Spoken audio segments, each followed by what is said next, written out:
the concept of Dwapara Yuga. And I had thought that last week, perhaps I had said enough on it, but I realized there was a couple of things missing, and I wanted to continue this discussion a little bit. One is I did not give you a chance to properly ask questions that maybe you had in mind. And I think I mentioned last week that I'd be answering those questions today. And so if you do have questions, you can write them in the question box or the chat box, and maybe we'll do it audio as well.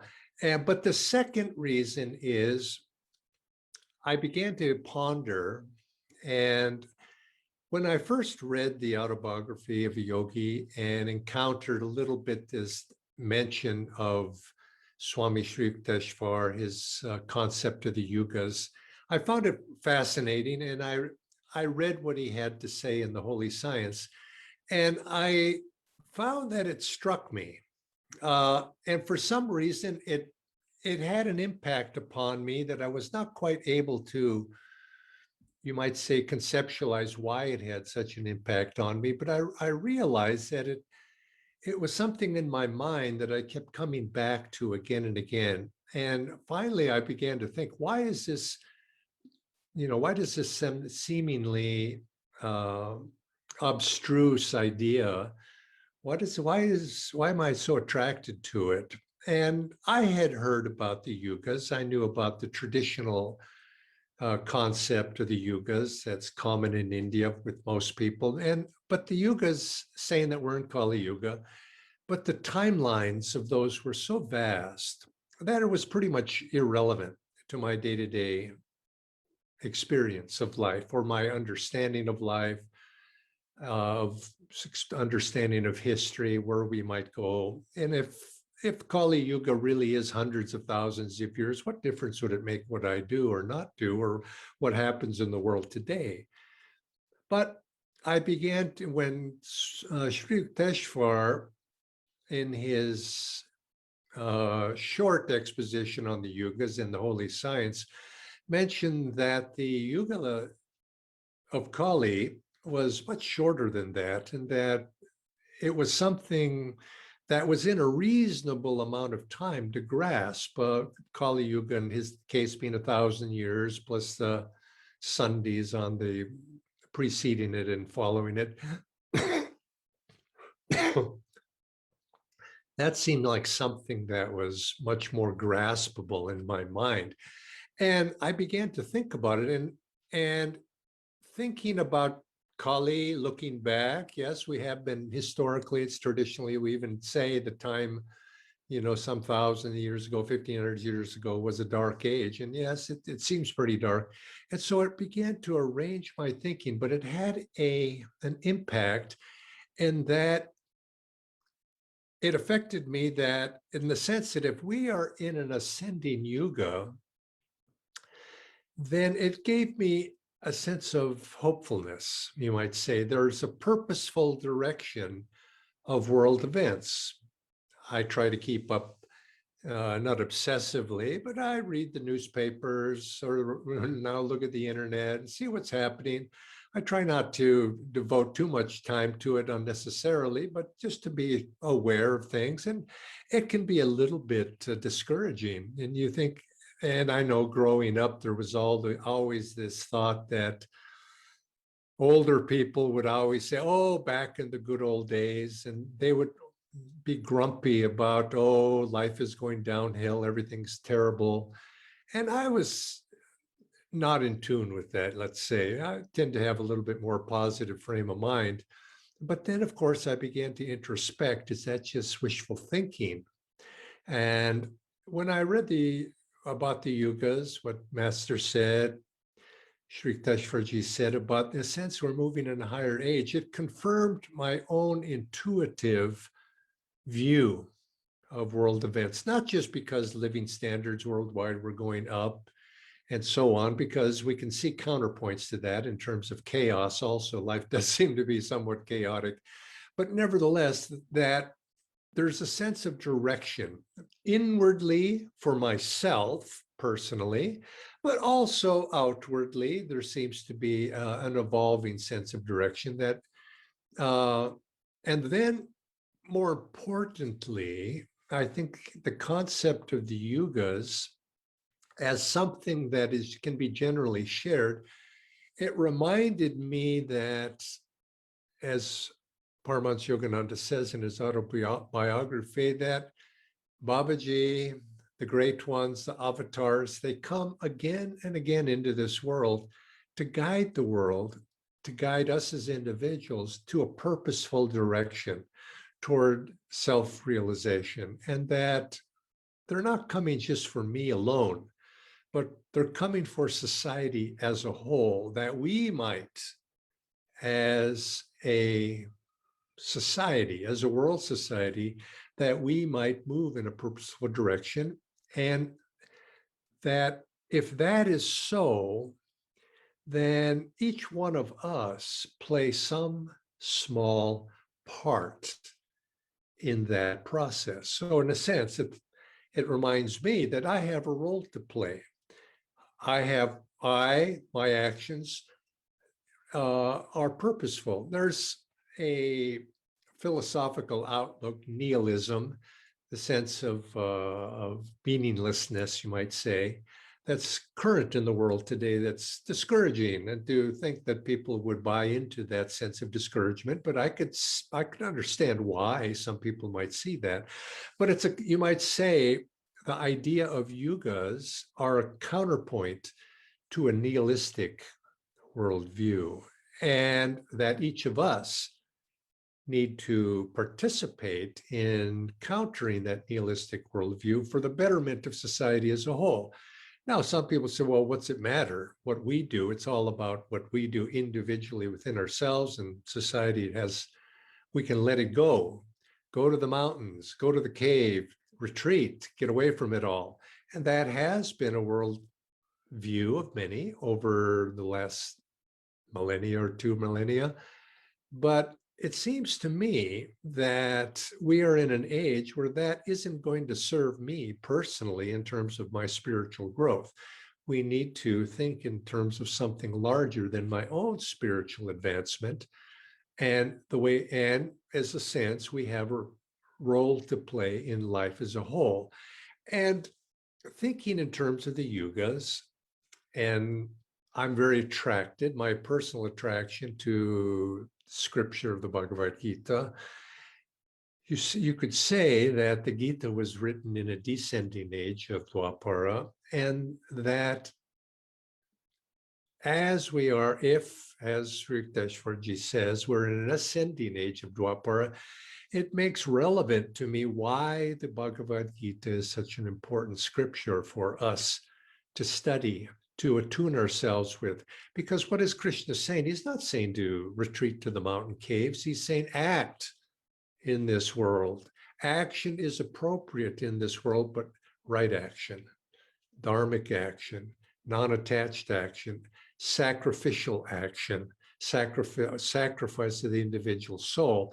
So in the sense of, because I look to the Gita as scripture, it makes sense to me, and I begin to understand why Paramhansa Yogananda came at the direction of Babaji into the world as an avatar.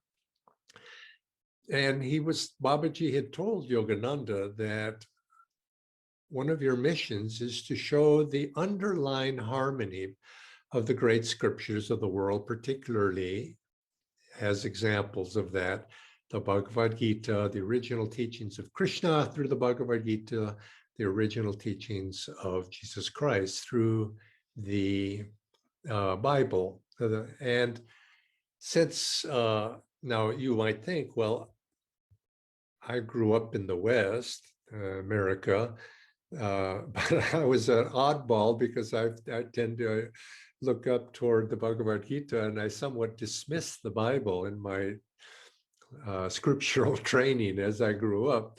But seeing that, or hearing that admonition that Babaji had given to Paramhansa Yogananda, it made me take note. Well, I need to understand what original Christianity is also. And so consequently, it through the study of the yugas, that concept, maybe there is something to this, that we're in ascending age and that we are at a particular time. It gave coherence to that. Now, addendum to that, of course, is it made the understanding of the yugas also gave clarity to the appearance of our guru, my guru, Paramhansa Yogananda, why he came at this time, why all of our masters came of this path came at this time, and what their mission is, and to understand that it's not random. They came at a special time with a special mission, and as part of that special mission, Kriya Yoga was relevant to that. Why? Because Kriya Yoga, of course, is working with energy, and energy being a component of this age in which we find ourselves.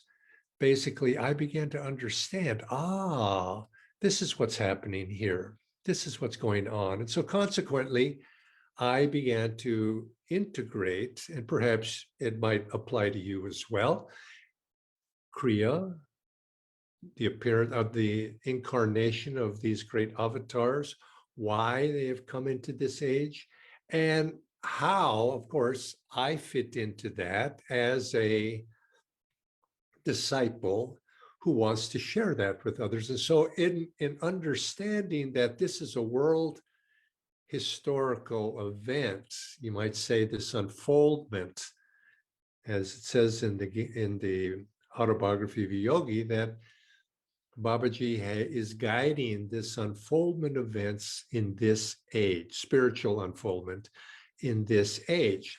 Now, if that is true, you can say in some sense, I can relax.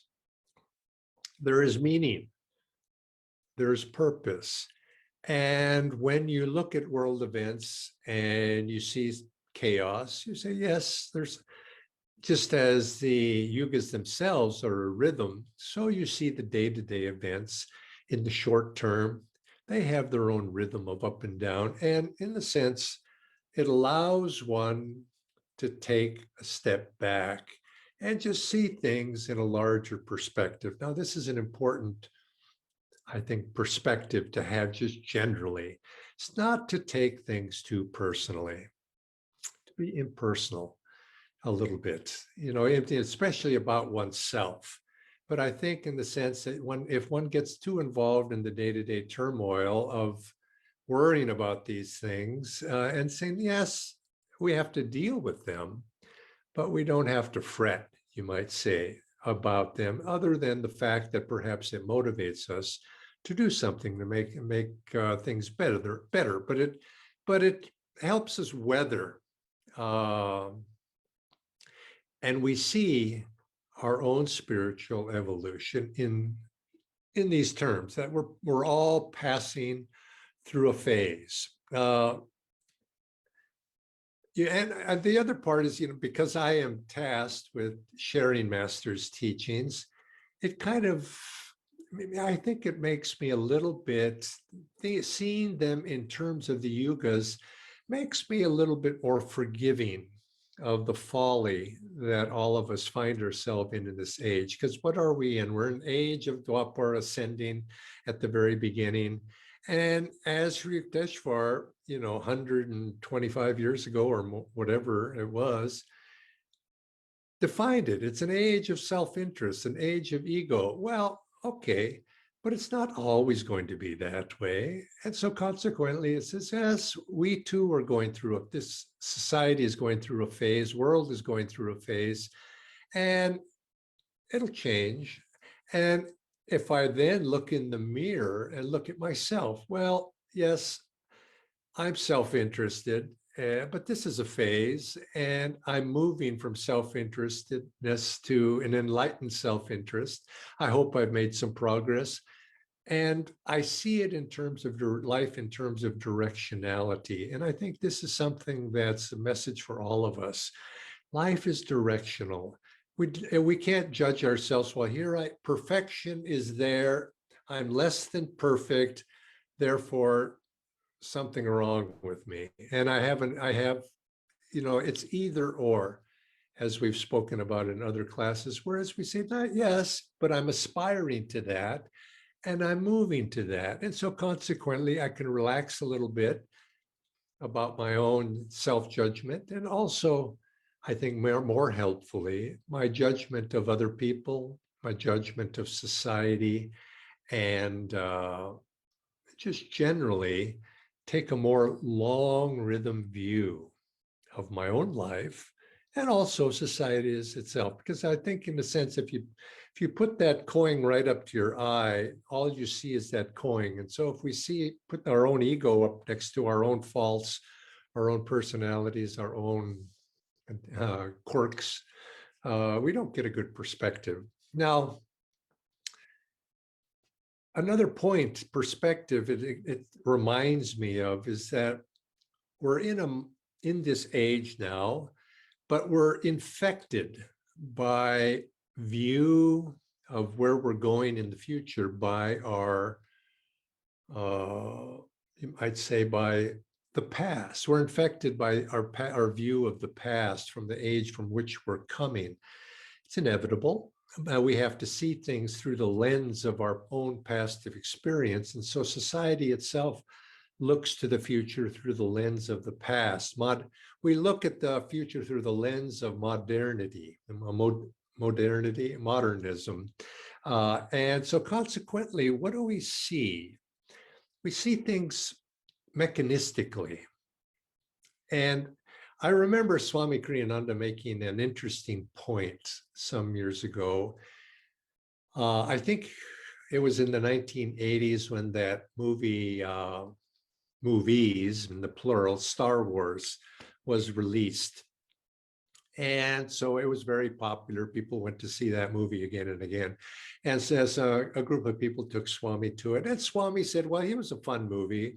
So Swami saw everybody else was having fun watching it. So he didn't want to be a damp blanket on anybody's enthusiasm. But he said the one thing he had reservations about, he says, why is it that when we look to the future and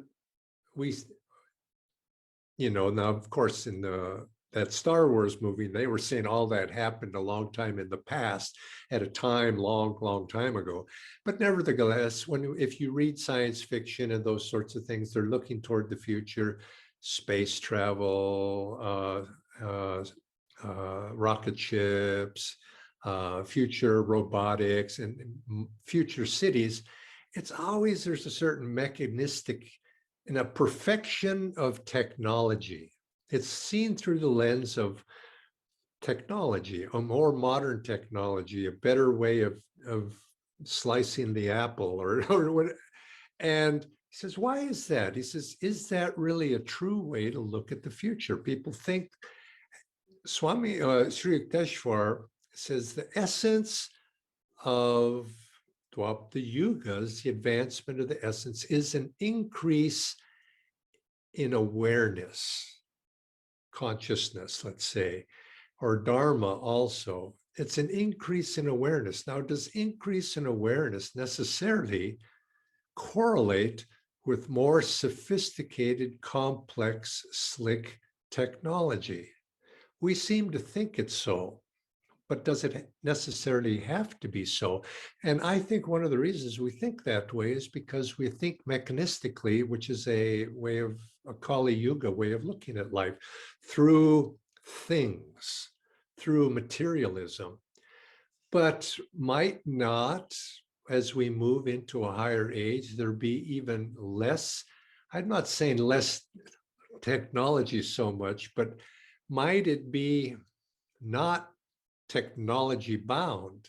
Might not there be a greater attunement in the future with natural forces that are potentials within us right now, might not, you could say technology seems to be at odds with nature, with the environment.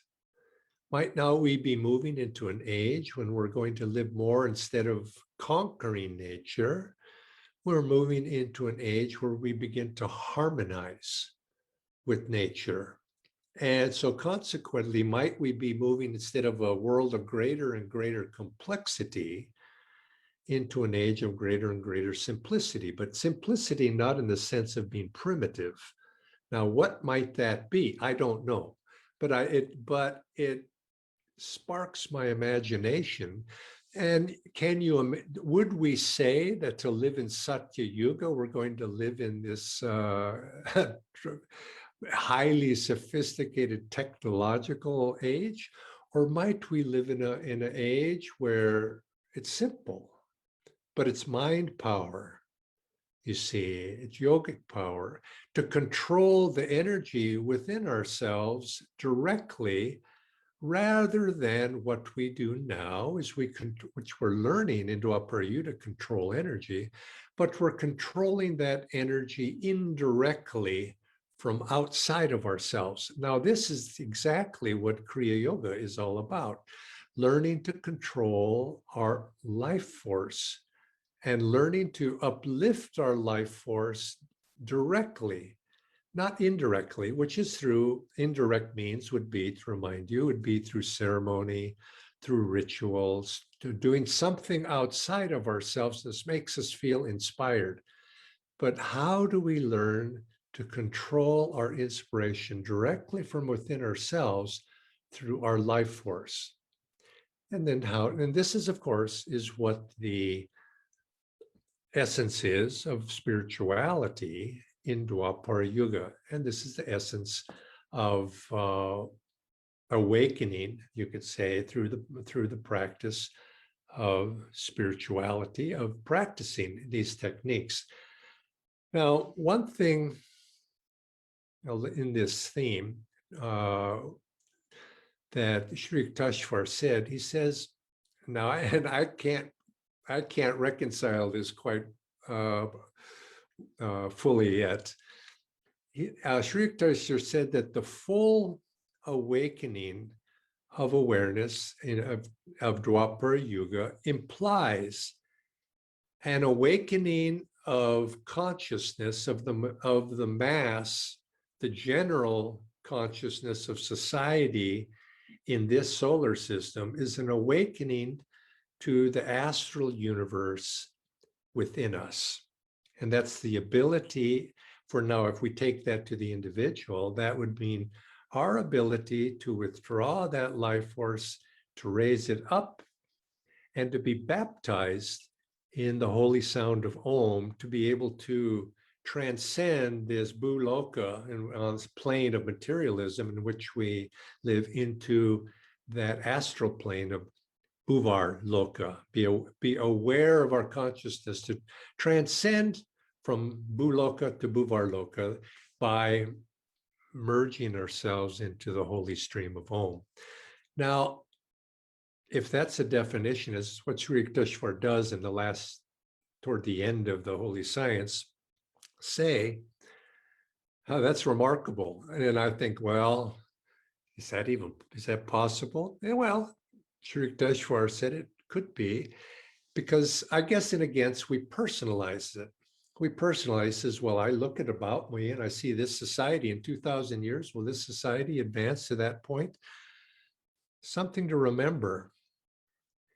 The souls that are here now in this age that we're in right now on this planet are here because their consciousness is attuned to the vibration that is prevalent in this solar system right now. Those souls may not fit in this earthly plane, this solar system, in 2,000 years. So there's no guarantee they're coming back. There's no guarantee you or I are coming back to this plane. And as this conforms to what Master said, he says, when he was asked, do we always come back here? Swamiji asked Master that, and his Master said, no, we don't.